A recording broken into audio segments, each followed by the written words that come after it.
Daudzi vīrieši attiecībās un arī dzīvē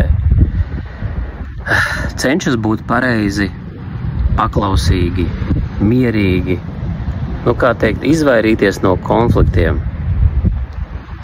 Bet tādā veidā šis cilvēks, viņš sāk pazaudēt savu mugurkaulu. Un esot attiecībās, sieviete vienmēr to jūt, pat negribot.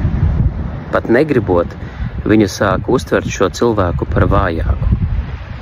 Tāpēc, ja vīrietim nav savs virziens, sievietes virziens ir skaidrs, sieviete ir klātesoša savam vīrietim, viņai vajag uzticamu, drošu, patiesu, dziļu, spēcīgu vīrieti. Bet vīrieša virziens, šis nav tas pats virziens. Vīrietim ir svarīgi atrast savu virzienu, savu mērķi, savu motivātoru, tas, kas viņu aizvedīs uz lielām, milzīgām virsotnēm. Un tāpēc ļoti svarīgi sakārtot savu emocionālo fonu, to daļu, kur zūd uzmanība.